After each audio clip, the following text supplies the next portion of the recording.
So the reason I love this job is because I get to speak to people like Bob Berkebile, who is the founding principal, as Tracy mentioned, for BNIM, who is they received the 2011 AIA Architecture Firm Award. They are also, as you know from yesterday's conversation, the architect for the open source office, which is just across the way, and encourage you to go see what to see what that's all about. So thank you so much, Bob, for joining us. Delighted to be here.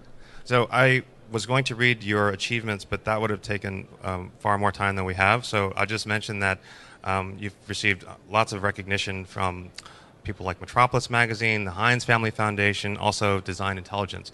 And it seems many of the awards have to do with the reputation of your firm as a national leader in sustainable design. So this is something that's, I think, probably since 1970 you founded the firm. Is this something that you've, from the very beginning, been focused on? We've always been focused on it, but our focus has evolved as we've learned more, and as our clients and colleagues have taught us a larger view of what's possible. Interesting.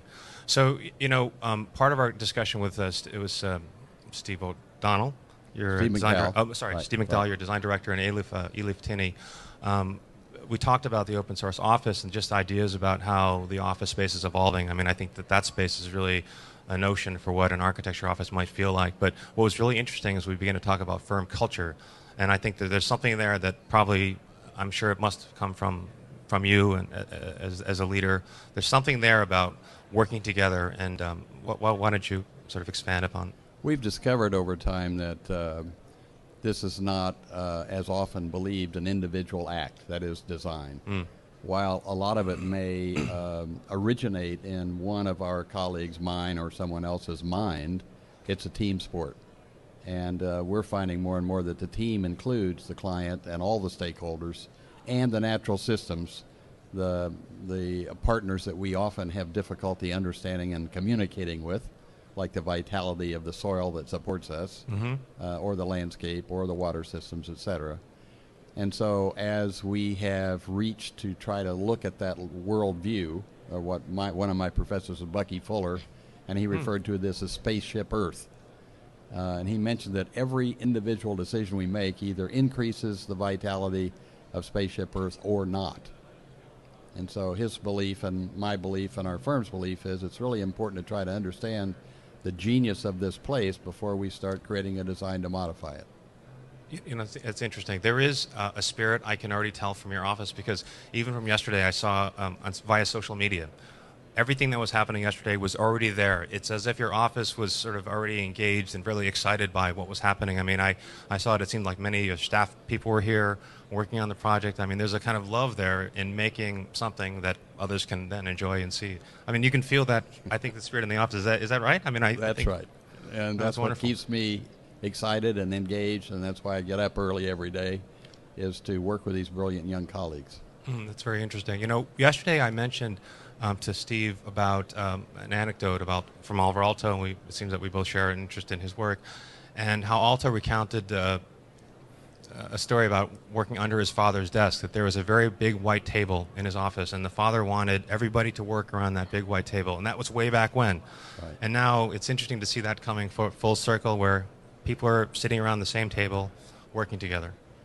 One of the differences, absolutely, in terms of how we work and the big table, and an exhibit across the corridor, as you mentioned, one of the changes is that big table, 30 feet long, 4 feet wide, was formerly a bowling alley floor.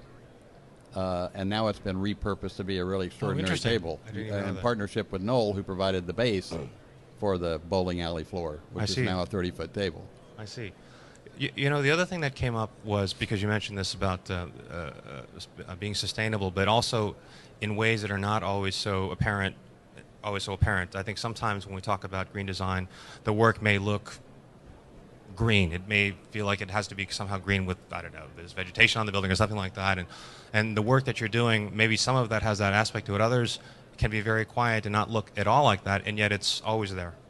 It may be systems, it may be other ways, but they're always thinking about how to be sustainable. We hope it's always there. Right. And so, for example, with that table, first you discover it's beautiful. Then you start wondering, how did this get from a bowling alley to this exhibit floor? what happened there. In this case, Nathan Benjamin and Planet Reuse partnered with us to repurpose materials that were being given up somewhere in this country and needed a new life. And by adding design and collaboration, it looks more attractive now than it did when it was a bowling alley floor. Right. And so that's really part of the trick, I think. That's interesting. You know, what I was going to ask was that your firm, the work is, it seems that it's only connected by there's a consistency of the quality of the work, but there's not a signature style, I would say. And so how is that? How does that happen? How are you able to maintain a certain level of quality, let's say, and the consistency of quality? And now you have many offices as well. So, I mean, how are you able to do that without, let's say, having a signature style? I worked in a well-known office that's known for making white buildings. I won't say. Maybe you know. Right. And it seems that if one is working in another office, you kind of know what to do. Right. This, for us at least, is a lot more exciting approach because you don't start with that pre-constructed idea, predetermine what the color should be or the shape or the form. And so, again, it requires us to look very deeply at the ecology of a place, the culture in a place, what the client's perceived needs are, which often need to be challenged and re-examined to find a higher value or a higher goal. Right. And so that becomes the collaboration. And out of that then comes some kind of clue about what this particular place should be. So what's common is high performance, a regenerative strategy, trying to increase the vitality of the social, economic, environmental systems simultaneously by design. And so when these first notions, these first ideas are kind of in the air, are they taking place at a table like that where everyone is involved and collaborating and participating in that discussion, or is it something where it's in your mind someplace and it's at what point are you downloading it for others to participate? I think it's usually born out of the collaboration. So it's usually born out of the conversation, and a lot of the people in the conversation will have had specific brilliant ideas in their mind. But again, as I mentioned, it's a team sport. So whether it's Steve's idea or my idea or Elif's idea, in the dialogue, usually that gets enlarged to be richer, deeper, more meaningful, more transformative. You know, I think that the work of architects that I appreciate the most are the ones where, and I think Stephen Hall is someone like this as well, where it seems that at some moment it's thrown out onto the table and it's ready to be kind of attacked and criticized by people they respect, and it's your staff. These are the people that you want to surround yourself with, and it sounds like that's the way that you're doing things. Maybe you're saying, this is my idea, I'm Bob, but please. Well, Stephen is brilliant, and I would say that it's more common that his idea that he does in the form of a painting turns out to be very close to the end product.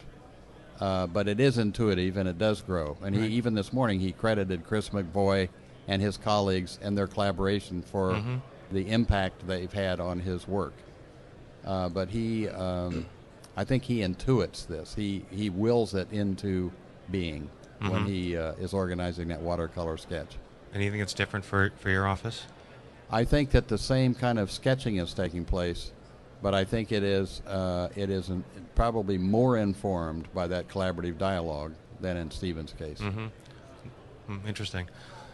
The other, because I was looking at your work, at the breadth of the work, and what's really to me is so amazing is that in this age where people are becoming more specialized, whether it's I do cultural facilities or schools, the portfolio is not only is its architecture and in a range of programs, even parking garages, and I saw very nice ones, and I was, wow, this is incredible. And it's landscape, there's interiors. So tell me about this. I mean, it seems like maybe I'm wrong, but it seems like from another time where an office was a more general office doing all of these kinds of projects, and you're doing that very successfully. I think there are two primary things that influence that. First of all, we started as 4 architects in 1970, and we each had a very different worldviews and visions and type of work we were interested in, and we debated for a while about specializing to become more efficient, picking 1 or 2 of those and just go with that. And we concluded that we probably would make more money if we did that, but we also concluded we wouldn't have as much joy in our work. And so we said, okay, we are diverse, let's celebrate that, stay diverse, follow our bliss individually and collectively. And since then, we have discovered over time that we actually couldn't solve a lot of the problems that were being defined by our clients and ourselves at the building scale. So we started first thinking about what about the overall development, what about the neighborhood, what about the city, what about the watershed, what about the airshed, job shed, etc. And as our vision of operating in a living system and each of these buildings or developments becoming a part of that living system and enhancing it, it required us to embrace all these other disciplines and others you didn't mention. So it often takes ecologists, sociologists, etc., physicists, hydrologists, to help come up with an appropriate decision about what it is we're designing and how will that transform and revitalize the community within which we're working. So conceivably, you could be asked to design a master plan for a place, be involved in its sustainable strategies, its urban planning, down to the buildings, to the parking garages, to the landscape. Would that be an ideal scenario for you? Do you think? It would be. And we do a lot of urban planning, and so we do a lot of comprehensive planning. We're now working in our 11th post-disaster community, right, helping them with redevelopment concepts and so on. And we find that's a comfortable scale for us. And usually then that does produce specific architectural projects, but it starts at a larger scale. No, it's very inspiring because in a time when people are advising you and saying you really need to focus and specialize in one place, it's exciting to see you doing all of it, and I think it's a way of maintaining kind of consistency and control, and I appreciate the opportunity to speak with you. Thank you very much. Thank you. I enjoyed it.